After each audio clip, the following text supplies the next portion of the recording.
Olá, meus queridos irmãos, minhas irmãs, uma alegria muito grande para mim cumprimentá-los através da abertura de mais uma lição da Palavra de Deus. Gostaria, antes dessas considerações, de convidá-los para uma palavra de oração.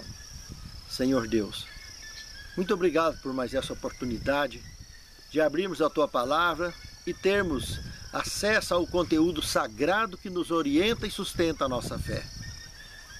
Nos abençoe, nos capacita à compreensão, à prática e ao ensino desta matéria para o mundo ao nosso redor.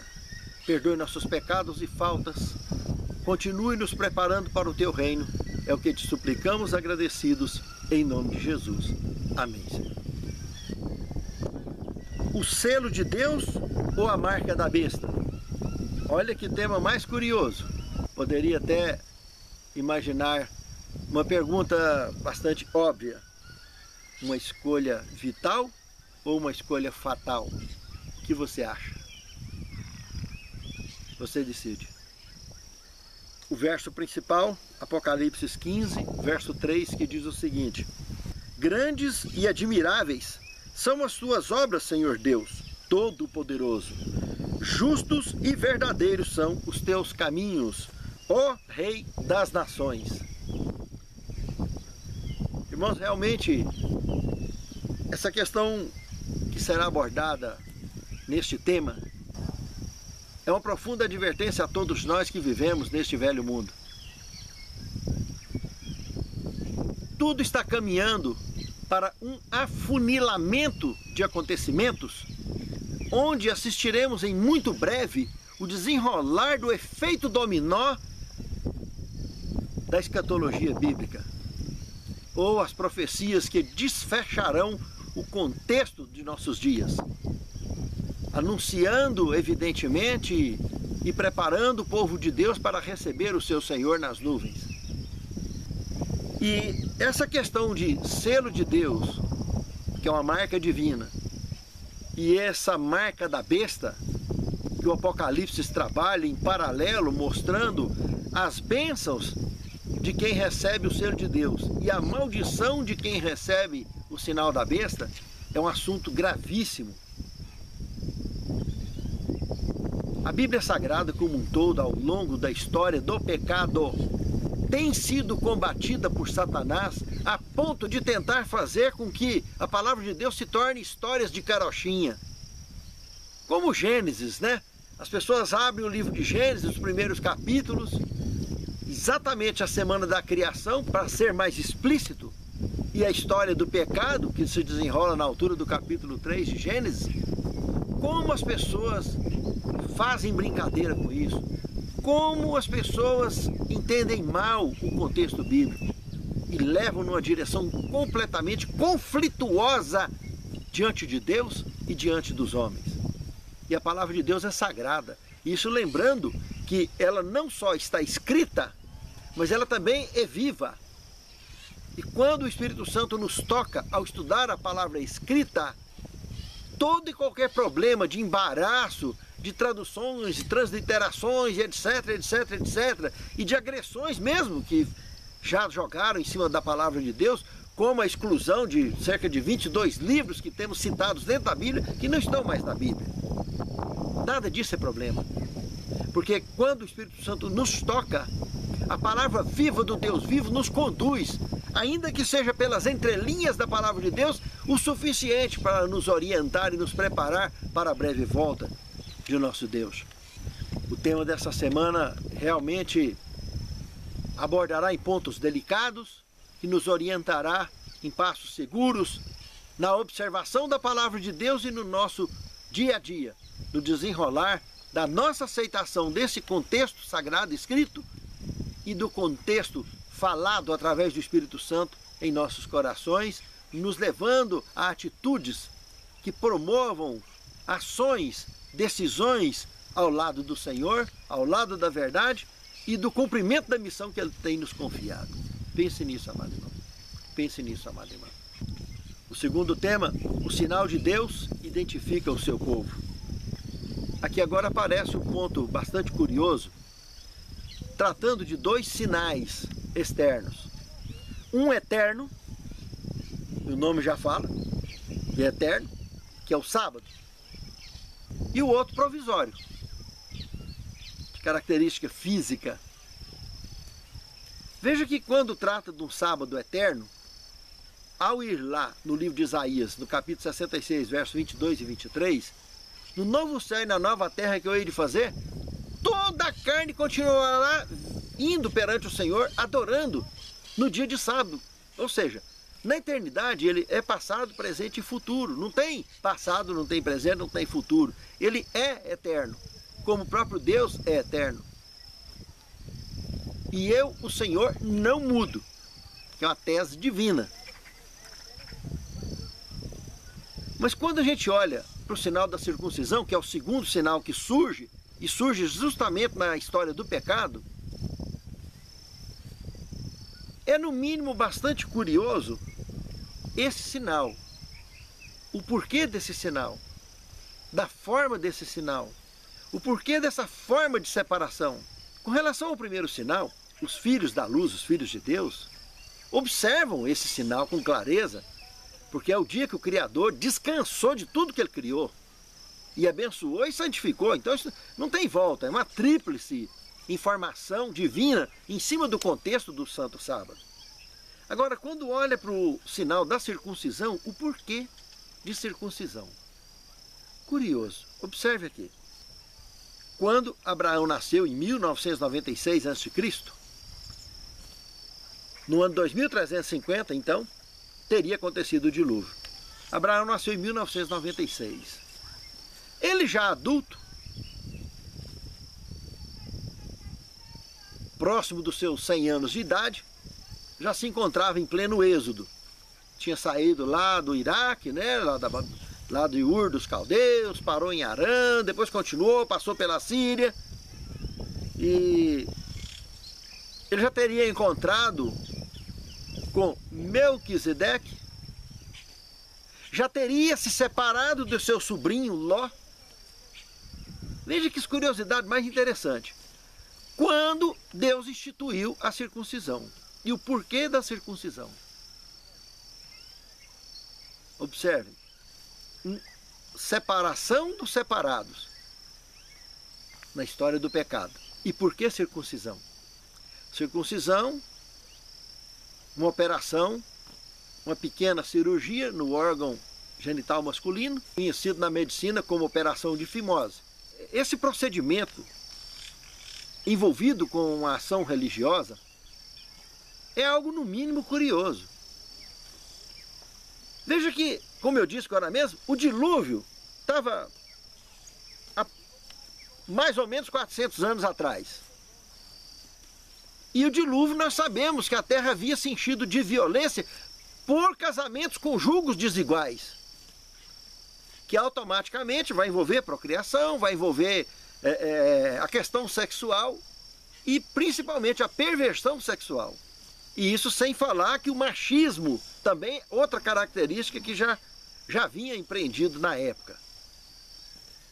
E aí Deus agora chega e usa um critério desse, que praticamente deixa uma ideia nas entrelinhas, que estava entre os grandes motivos que geraram a violência que ocasionou o dilúvio.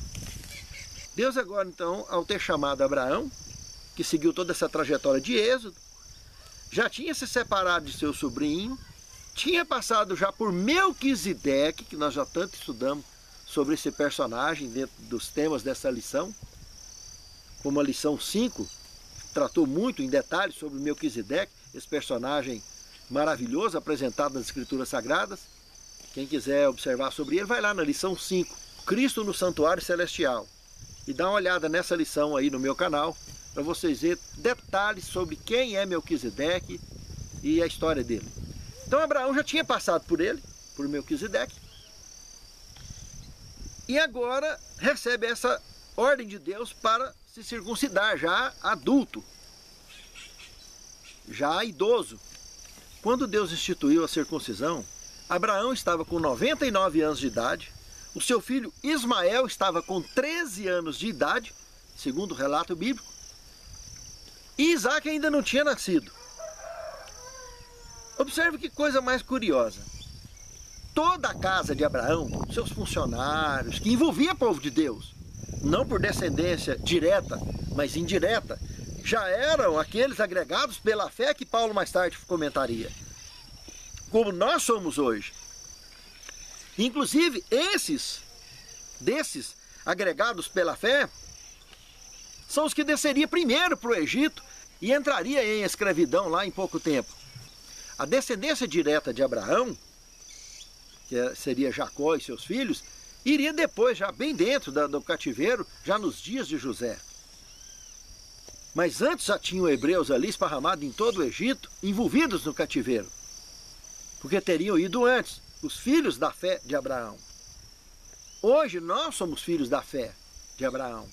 Mas observe, a circuncisão, voltando aqui no contexto da circuncisão, uma cerimônia curiosa, um pré-anúncio, um pré-aviso de que tem algo relacionado, evidentemente, com o comportamento adequado, sexual, principalmente do homem, porque a característica machista já estava em evidência naqueles dias e que deveria ser prestada atenção. Logo algum tempo, logo ali para frente, estaria a destruição de Sodoma sendo anunciada. Na mesma ocasião que os anjos viriam também avisar da gravidez de Sara, já idosa. Observem que coisa mais curiosa. Então a circuncisão tem toda uma estrutura que envolve realmente uma questão religiosa, uma questão moral, e além de apresentar uma forma de limpeza, de higiene muito alta, que serviria de prefiguração do futuro batismo que surgiria mais tarde. E que substituiria o ato religioso da circuncisão. Seria um ritual substituto, que lavaria o corpo inteiro. Veja que era um renascimento. A circuncisão não poderia apresentar isso, mas poderia sim prefigurar. Mas jamais representar uma limpeza absoluta, como o batismo representa, e que surgiria só lá nos dias de Cristo. Então tem toda essa curiosidade relacionada com isso, porque esse povo tinha que ser um povo diferente.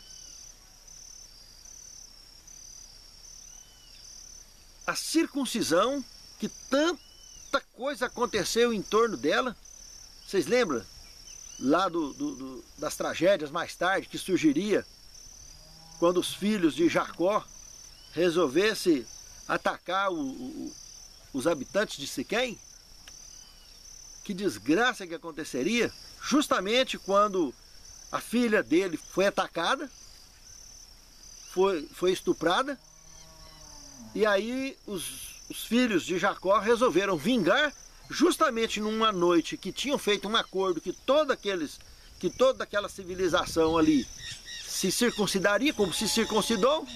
Eles estavam convalescentes, se recuperando da circuncisão, e foi um verdadeiro massacre que os filhos de Jacó empreenderam, envolvendo também este ato, que tinha acontecido uma verdadeira tragédia, tanto o estupro como esse massacre não autorizado por Deus, mas que manchou de certa forma a conduta das pessoas. Muita coisa correu em volta desse tema da circuncisão, que inclusive deu muito pano para água até nos dias da igreja primitiva. Só lá no Concílio de Jerusalém que conseguiram passar a régua nesse assunto de vez. Mas não tem a menor dúvida que foi uma decisão importante por parte de Deus ao separar da raça caída alguém para ser raça eleita, mas diferente do comum que tinha vindo até ali, como o próprio Abraão, de forma incircuncisa, foi chamado para seguir esse êxodo avante, passar pela Síria, deixar o servo Jó, que ficou ali sem conhecer naquele momento então esse ato da circuncisão, e agora aqui sendo circuncidado, logo dali ao nascimento de Isaac, quando Isaac já tivesse aí molequinho, o próprio Ismael, que era circuncidado, foi lá para a Arábia Saudita, formou aquela região ali toda, povoou aquela região, aonde na descendência de Ismael nasceria Jetro, mas ao que se consta pelo ato bíblico, pelo que aconteceria com Moisés muitos anos mais tarde, quase 500 anos, lembra de que o Senhor quase executou Moisés, justamente porque ele não teria circuncidado os seus filhos? Lembra disso? Está relatado aí na Bíblia Sagrada. Por quê? Porque a sua mulher, que teria jogado o resultado dessa circuncisão nos pés de Moisés, está aí, marido sanguinário, não é o que você queria? Mas ele foi poupado graças à circuncisão que Zípora teria feito no seu filho. Ou seja, os ismaelitas, que eram descendentes de Abraão via Ismael, eles tinham perdido esse hábito, que Ismael foi circuncidado, mas não levou para frente essa conversa. Essa questão da circuncisão entre os midianitas não era comum. Como lá na região da Síria também não se sabe notícia de que houve circuncisão por ali. Só se sabe que a descendência direta de Abraão, desses que deu sequência à nação hebreia, esses sim, mantiveram esse ritual firmes. Porque nessa descendência nasceria o Salvador, que seria circuncidado também. Mas teve todo um peso histórico e religioso nessa estrutura até o nascimento do Messias. E quando o Cristo então cumpre a sua missão no Calvário, que o véu do santuário rasgou de cima e embaixo, o próprio batismo que já vinha sendo empreendido por João Batista adquiriu força plena e total, e foi só ele que se estabeleceu dali para frente como marca de separação entre cristãos e não cristãos. De lá para cá, só batismo. Então é um assunto muito importante, o peso histórico e religioso desse ato conhecido por circuncisão. Terceiro tema, a besta e a falsa adoração. Que nós temos um outro assunto curioso. Quando nós vimos em profecia animais, Daniel 7,17, fala que animais em profecia são formas de governo. E besta nós já vimos na Bíblia Sagrada, já vimos em temas anteriores, que representa a união de Estado e Igreja. Misturou Estado e Igreja, é besta, pura besteira. E nós já estudamos até na lição passada, tanto faz ser besta do mar, besta da terra, besta do abismo, tudo é união de Estado e Igreja. Claro que tem a posição geográfica delas e a posição histórica e política de cada uma delas, mas todas têm essa característica, união de Estado e Igreja. Mas a falsa adoração e essa besta terá um peso muito delicado por ocasião do desfecho da história da humanidade. Porque as pessoas que hoje se envolvem com essa falsa adoração sofrerão marcas terríveis. Nós sabemos que a última grande crise que desencadeará na história da humanidade será promovida exatamente por este problema do decreto dominical. E nós já vimos que o sábado é o sinal de Deus e que o domingo é o sinal da besta. A obrigatoriedade da guarda do domingo vai caracterizar numa avalanche de pessoas que sairão de outras igrejas, estarão agregando aos guardadores do sábado, como também aqueles fracos na fé, que hoje está igual azeitona na boca de banguela, vai acabar de sair. Vai acabar de apostatar de vez. Tem muita gente hoje que está dentro da igreja, está esperando só um mosquitinho bater na testa para largar a fé. Basta falar que ele está bonito, já larga logo. É uma história difícil observar isso, que tem pessoas vacilantes assim, sempre teve no meio do povo de Deus. Vacilantes, rebeldes, pecadores, todos nós somos, mortais, todos nós somos, sujeitos a quedas e erros, todos nós somos, o tempo todo, mas temos o Senhor conosco, a tua palavra e a tua direção, a tua bênção e acima de tudo, o seu perdão em nosso favor, justamente para diariamente nos purificar, nos lavar e nos preparar para em muito breve encontrarmos com o Senhor nas nuvens dos céus. Mas tudo que envolve, segundo Apocalipse 13, 17, 14, 9 e 10 e 16, 2, esses 3 textos bíblicos, se observarmos, há uma advertência severa, objetiva, para termos cuidado, para não nos envolvermos com a marca da besta, com a falsa adoração, não adorá-lo de espécie alguma, nem a ela e muito menos às suas ordens.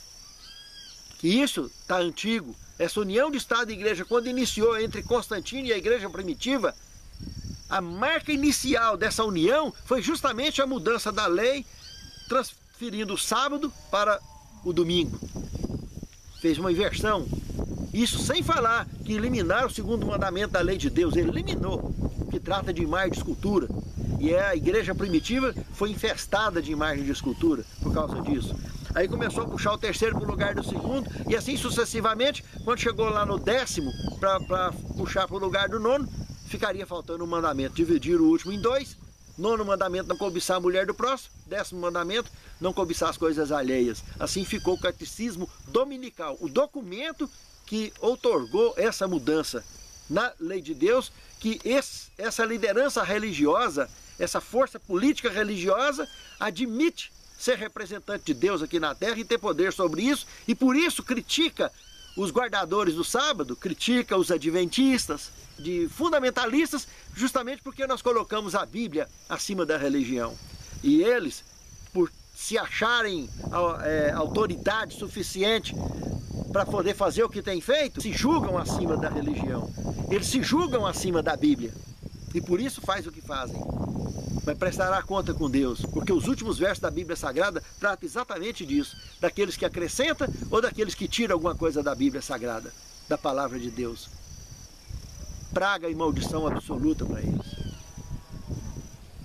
Não é porque faz parte dessa religião, ou porque é um guardador do domingo, ou está na religião A, B ou C, ou é líder religioso A, B ou C ou D, que vai perder salvação, não. Hoje estamos debaixo da graça. E se houver arrependimento hoje e conversão, mudança, Deus irá perdoar. O perdão de Deus é absoluto. Ele limpa e nos dá uma nova chance para seguirmos avante. Mas naquele dia, quando estourar o decreto dominical, tudo muda. Daí para frente passa a ser um comprometimento severo a cada passo, porque estaremos a cada minuto aproximando do fechamento da porta da graça. E ali, vacilou, conhecendo a verdade, estará recebendo indiscutivelmente o sinal da besta ou a marca da besta. Não vale a pena. A advertência que nós temos desses textos bíblicos que eu acabei de citar é para não adorar a besta e nem a sua imagem, nem o seu sinal. Tomar cuidado com isso, não receber de forma alguma a marca ou o sinal da besta. O quarto tema, o selo de Deus. Meus amados, aqui agora vai entrar no Apocalipse capítulo 7, que envolve uma estrutura de um assunto polêmico, mas que não é ponto de salvação, mas tem gerado polêmica ao longo da história da igreja, que é os 144 mil. Não tem como trabalhar esse assunto, selamento, sem envolver esse contexto. Mas a Bíblia Sagrada e o Espírito de Profecia dá pinceladas suficientes para termos, no mínimo, um alinhamento sólido desse assunto, sem precisar entrar em debates e confusões.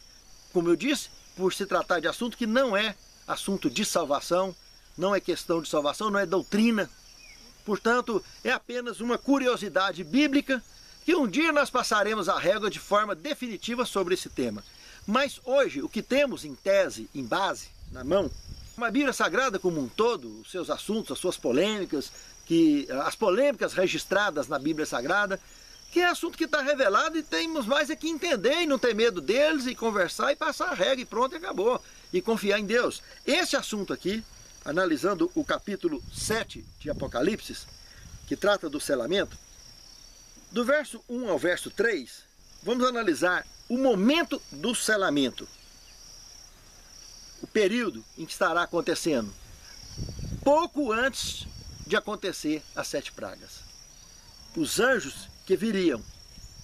Que ali tem 4 anjos, a Bíblia aqui apresenta 4 anjos, nos 4 cantos da terra, os 4 pontos cardeais, que estariam segurando então os ventos, e um outro anjo viria do céu e ordenaria a esses que não danificassem nada na terra até que fossem selados os escolhidos. Agora o detalhe mais curioso de tudo isso aqui é o verso 4, que João coloca uma palavra que para mim é uma palavra-chave da revelação desse tema. Ele não viu o número dos escolhidos, ele ouviu um número especial de selados. Presta atenção nesse detalhe. Ele não viu, lá está dizendo que ouvi o número dos selados. Então se ele ouviu, ele está tratando de uma conversa que ele escutou, de um grupo especial. Se você observar no verso 13 e 14 do Apocalipse, você vai ver que ali tinha também uma multidão incontável. Por isso que não tem como contar. Não teria como ele ter visto o número dos selados todos. Porque a grande multidão também estava selada, porque sem selamento não vai para o céu. A diferença entre um e outro é lembrar que um é primícia, o outro é messe, mas de pontos de roças diferentes. Ah, por quê? Porque aqueles, a grande multidão, é a grande roça de escolhidos. E os 144 mil aqui, descendentes de Abraão, são pessoas especiais que seguramente estarão conduzindo a grande multidão no desfecho do conflito.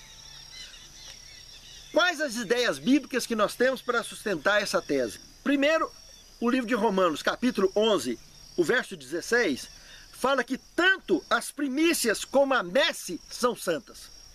A própria Bíblia está dizendo que primícias e messe são santas. Quer dizer, não tem diferença de santidade.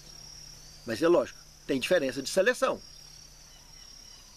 Porque algumas pessoas teriam que coordenar. Lembra quando Jetro orientou Moisés a colocar chefe de 50, chefe de 100, etc, etc, etc? Pois é, aqui é um caso parecido, no desfecho do conflito, do grande êxodo. É uma orientação dada direta por Deus, selecionando algumas pessoas da descendência de Abraão, que não só envolvem filhos de sangue legítimo de Abraão, como os da fé também. Como Gálatas, capítulo 3, verso 7, nos revela que isso envolve a mim e a você. Nós não sabemos de qual tribo espiritualmente somos classificados diante de Deus como filhos de Abraão pela fé. Mas os 144 mil não são daquelas tribos, mas tanto envolve filhos legítimos daquelas tribos, daquela descendência, como envolve os descendentes da fé que foram agregados a cada uma daquelas tribos, que Deus o sabe. E eu e você, para fazer isso, é meio complicado. Porque isso é uma classificação vinda, proveniente por Deus. Só Ele tem domínio sobre esse assunto. Mas que existe os filhos de Abraão pela fé, existe e é bíblico. Não adianta correr disso. Então nós estamos falando aqui que o indivíduo ouviu o número do selado, porque ele estava ouvindo parte da conversa que envolvia um grupo seleto que coordenaria a grande multidão que nós vimos aí dentro do contexto do capítulo 7, que Bíblia não foi escrita com capítulos e versículos. Estou citando capítulos e versículos aqui, porque está aqui, foi colocado para facilitar a nossa compreensão, mas está dentro do contexto do selamento o que está revelado em todo o capítulo 7 do Apocalipse. E a grande multidão, como eu citei, lá no capítulo, aqui no capítulo 7, no verso 13 e 14, está lá uma multidão incontável. Então é uma coisa óbvia, prática. E se nós observarmos também lá no Desejado de Todas as Nações, na página 754, a pena inspirada tem ali uma vasta informação atribuindo aquele grupo, aquela multidão que ressuscitou com Cristo na Bíblia Sagrada, lembra? São Mateus 27, 51 a 53? Aquele grupo que ressuscitou com Cristo ali. A irmã White está chamando eles de primícia dos mortos. A primícia dos mortos Cristo já levou. E a primícia dos vivos são 144 mil. Como eu citei aquele texto de Romanos, que as primícias são santas, a messe também é santa. Então a primícia dos mortos Cristo já levou. Ainda vai ressuscitar uma grande multidão de mortos. quando Jesus chegar, que é a roça que ele vai pegar para levar. Agora, dos vivos também tem primícia e tem roça. E nós vimos aqui no capítulo 7 do Apocalipse. Uma multidão incontável de salvos, graças a Deus, né?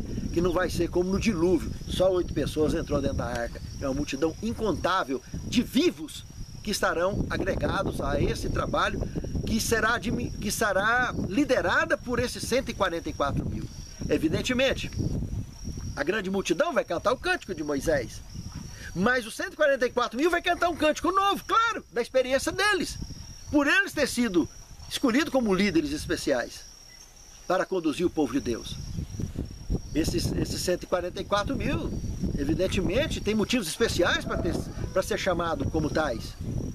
Eles são pessoas que jamais se apostataram, né? Não se contaminou com mulheres, isso aí não tem nada a ver com celibato, nós estamos falando de profecia, e mulher e profecia são igrejas. Então, para fazer parte dos 144 mil, são pessoas que nunca se apostatou desde que aceitou a Cristo. E que anda com Cristo, é prioridade, a sua obra, o tempo todo da sua vida. Então, esses fazem parte dos 144 mil. Esses farão parte dos 144 mil se estiverem vivos até o desfecho do grande conflito entre o bem e o mal, até o início dessa grande crise. E eles serão usados de forma poderosa diante do povo de Deus, assim como Moisés foi usado, como Josué foi usado, dentre outros líderes da história do povo de Deus, da história da igreja de Deus. Como os apóstolos foram usados, eu e você também seremos usados. Não só os 44 mil terão poder assim, será usado pelo Espírito Santo, mas também a grande multidão terá poder, mas eles terão bem mais, por serem líderes. Serão usados como instrumentos especiais da mão de Deus. Portanto, o Apocalipse 7, de 1 a 12, está trabalhando com a abertura do tema dos 144 mil e voltado para aquele grupo, então, que o apóstolo ouviu na conversa que estava tendo lá entre Deus e seus companheiros lá. Ele ouviu sobre esse grupo especial de 144 mil, que ele classifica aqui como 12 mil de cada tribo, que dentro do contexto bíblico nós temos que entender que, tratando-se de Apocalipse dos nossos dias, a Bíblia lança os filhos de Abraão, tanto descendentes legítimos de sangue, como descendentes pela fé. Então, é um assunto simples, não tem que criar confusão com nada, mas é bacana ter uma noção básica disso aí, para o dia que for passar a régua lá no céu, nós teremos apenas aquela satisfação de saber que Deus nos orientou bem antes. Não teremos nenhum assombro sobre isso. Mas na prática isso vai acontecer no final. Agora, nós vamos estar sabendo disso em muito breve, e as coisas estão muito próximas para acontecerem. Então, o selamento, fiquem atentos. Do mesmo jeito que lá do livro de Ezequiel, o capítulo 8, o capítulo 9 de Ezequiel, especialmente no capítulo 9, o verso 3 e 4, está tratando desse selamento, que o povo teria sido selado antes da destruição, e essa visão aconteceu 5 anos antes. Ezequiel teria sido trasladado lá da Babilônia para Judá, e antes de Jerusalém ser destruída, ele estava tendo essa visão do que aconteceria daqui 5 anos. E ele assistiu a destruição toda já de forma antecipada e escreveu. E os motivos estavam ali, que ele estava vendo a apostasia absoluta que chegou ao reino de Judá. Por que Deus deixaria destruir então a cidade e o templo? Esses selados são pessoas que teriam condições ainda de recuperar e poder ir para a Babilônia e ajudar a conduzir os outros que já estavam fracos lá. Isso é algo importante, meus irmãos. Então o selamento aconteceu lá no passado também. Então, antes de uma grande destruição que vai acontecer, como os anjos que estariam aqui posicionados nessa profecia, vai acontecer as 7 últimas pragas, que vai ser um terror absoluto sobre a face da terra. Tudo que o homem construiu com a mão dele e o que a natureza tem hoje, infelizmente irá tudo abaixo. Não vai atingir os selados, os salvos não serão atingidos. O povo de Deus não será atingido, nem a grande multidão e nem nem os 144 mil. Todos serão poupados. Mas o que tiver o sinal da besta ou a marca da besta, como a Bíblia apresenta, inevitavelmente serão atingidos e serão exterminados da face da terra. Não ali naquele momento, depois do milênio, que é a segunda fase dessa operação do desfecho do conflito que a Bíblia nos apresenta.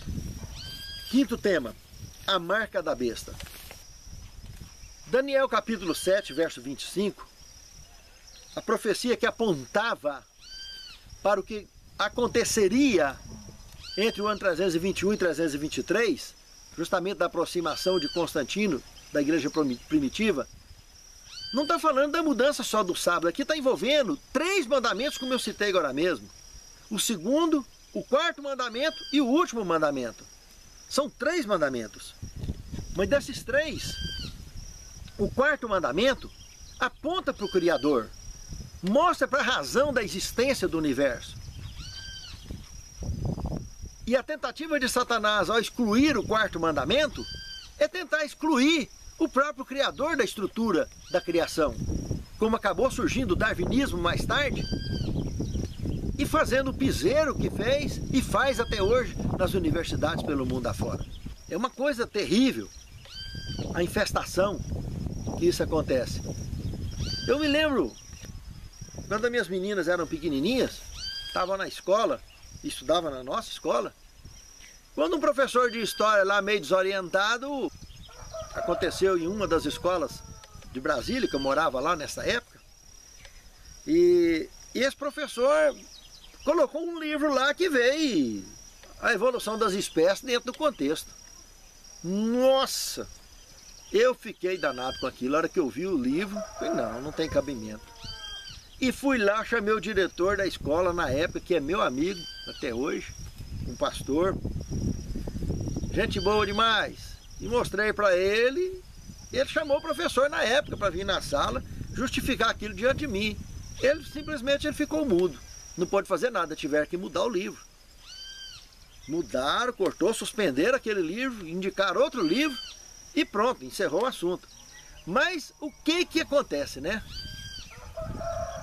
A tentativa de Satanás de cirandar com o povo de Deus, toda a vida, toda a vida. Vai para uma faculdade qualquer aí que não seja uma faculdade adventista, é o que está sujeito a acontecer, porque, olha o que eu acabei de contar, tem que ficar atento. É uma coisa realmente delicada. Agora lá fora não, já é genérico, isso é absoluto. O evolucionismo é absoluto, fora da nossa igreja. Dentro da igreja tem o criacionismo.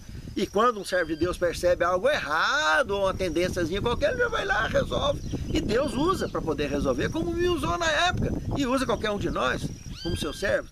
Mas sabe, irmãos, esse mandamento aponta para o Criador, estabelece, evidencia o tempo todo e nos faz lembrar a toda semana desse aniversário da criação.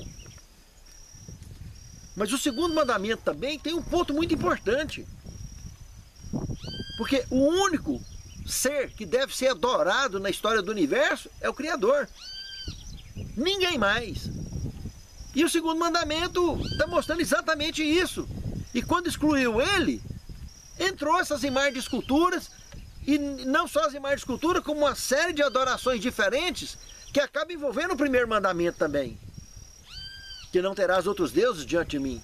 Quando as pessoas começam a adorar riqueza, adorar dinheiro, adorar qualquer coisa mais do que a Deus, qualquer coisa ou pessoa mais do que a Deus, está entrando em transgressão absoluta.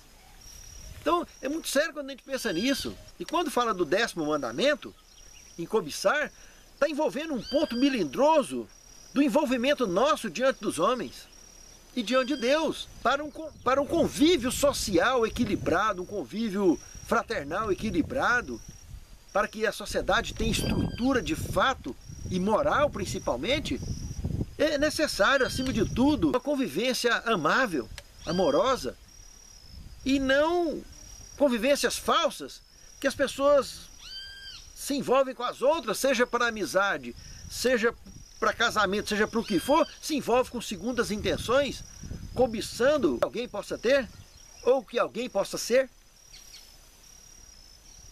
Então, esses 3 mandamentos que foram atingidos, que a profecia de Daniel 7:25 mostrava, todos eles têm um peso muito importante no relacionamento entre nós e Deus e entre nós e o semelhante. Então, quando se fala em marca da besta, nós precisamos lembrar do que diz 2 Tessalonicenses capítulo 2, verso 4, que esse anticristo, esses movimentos contrários a Deus e sua palavra, ele se levanta contra tudo o que se fala de Deus, contra tudo que se pareça com Deus. Ele levanta contra tudo que se trata de Deus, de ações provenientes do cunho satânico direto e que vai contra Cristo e contra a sua palavra. Por isso que desde hoje nós devemos ter cuidado quanto a isso. Não nos contaminarmos com esse tipo de comportamento que venha a evidenciar ou a promover qualquer natureza com relação à guarda do domingo ou que justifique coisa semelhante. Pense nisso. É algo muito sério. Sexto tema, o sábado como o selo. Como eu disse, Isaías 66, 22 e 23 mostra ele eterno. No novo céu e na nova terra, que está muito à frente dos nossos dias. Veja, irmãos, lá vai continuar sendo adorado. No dia de sábado, o nosso Deus. Vai ser o dia de culto especial. Todo dia nós vamos adorar a Deus, mas no dia de sábado vai continuar sendo o dia de culto especial. A escola sabatina vai continuar, o culto divino vai continuar. E teremos, de forma absoluta, a participação direta de nosso Salvador, do nosso Pai, do Santo Espírito. Será um convívio face a face que teremos para todo sempre, como sempre foi e é. Nós que não fazemos parte disso hoje, estamos excluídos num planeta tomado pelo pecado que muito breve será resgatado de forma definitiva. A breve volta de Cristo vai fazer isso. Vão passar 1000 anos lá no céu, mas depois voltaremos e a Cidade Santa vai ser aqui. E a estrutura do planeta vai mudar graças a essa única mudança universal com relação à divindade. Porque ele vai mudar para cá. E aqui vai ser o centro da administração do universo. Não é o que Apocalipse 21, de 1 a 4, está dizendo? Que vi a Cidade Santa descendo e Deus estava lá com seus filhos, com o seu povo. E lá estava o Cordeiro também. Pense nisso, amado irmão. Pense nisso, amado irmão. Para que eu e você estejamos lá dentro, nessa ocasião. Para a honra e glória de Deus e crescimento desde hoje, nosso, na graça de Deus. Porque só em Deus nós encontraremos o verdadeiro descanso. Nós somos uma encomenda das mãos de Cristo e seremos entregados, selados nas mãos do Criador. Pense nisso, amado irmão. Pense nisso, amada irmã. Jamais deixemos de fazer parte deste selamento, desde hoje, que é muito importante. Vivermos de forma antecipada esse momento, para que naquele grande dia, esse ato não passe de uma simples formalidade divina e indispensável. Porque desde hoje, nós já nos incluímos naqueles selados. Seja da grande multidão, seja dos 144 mil. Pense nisso, amado irmão. Pense nisso, amado irmão. Sétimo tema, salvação é uma escolha. Eu queria citar um texto do Grande Conflito, página 605, que diz o seguinte: o sábado será a grande prova de lealdade, pois isso é o ponto da verdade especialmente controvertido. Quando sobrevier aos homens a prova final, será traçada a linha divisória entre os que servem a Deus e os que não servem. Ao passo que a observância do falso sábado, em conformidade com a lei do Estado, contrária ao quarto mandamento, será uma declaração de fidelidade ao poder que se acha em oposição a Deus. É a guarda do verdadeiro sábado. Em obediência à lei divina, é uma prova de lealdade para com o Criador. Ao passo que uma classe, aceitando o sinal de submissão aos poderes terrestres, recebe o sinal da besta, a outra, preferindo o sinal da obediência à autoridade divina, recebe o selo de Deus. Que eu e você façamos parte dessa classe, que receberá o selamento de Deus. E naquele grande dia, desde hoje já contado entre os escolhidos, que marcharão para dentro dos portais da cidade santa. Santo Deus, nos envolva, nos mantenha firmes nessa direção, rumo ao teu reino. Que naquele grande dia, nós e os nossos lares aqui representados nessa oração, sem faltar ninguém, as pessoas que nos cercam, possam estar entre aqueles que estarão contigo, te abraçando nas mansões eternas. É o que te suplicamos agradecidos, em nome de Jesus. Amém. Somos um pequeno povo muito feliz.